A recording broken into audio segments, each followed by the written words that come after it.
Hi, I'm Chad with Meyers Co. In this video, we're continuing our MAWL instructional series by showing you how to install the MAWL EC2 Endcap and battery port.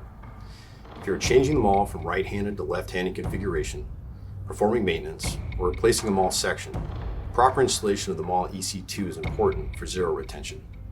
To begin, unscrew the battery cap and ensure the battery is removed. Then, using the included hex key, loosen the latch screw a quarter of a turn. Once it moves freely, it can be easily removed. It's important to note that the screw does not need to be fully removed for this process. Slide the end cap latch out and remove it from the MAWL.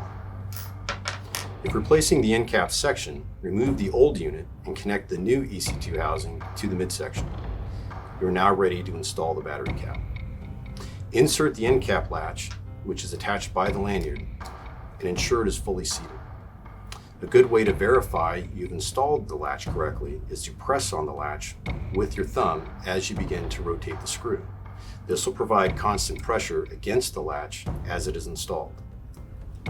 When tightening the screw on the latch, it is important not to over-torque the screw. Rotate until you feel resistance, then tighten approximately 1/4 of a turn to properly seat the screw. Your MAWL is now ready to be mounted and zeroed. To learn more about the MAWL and other Meyers Company products, visit bemyers.com.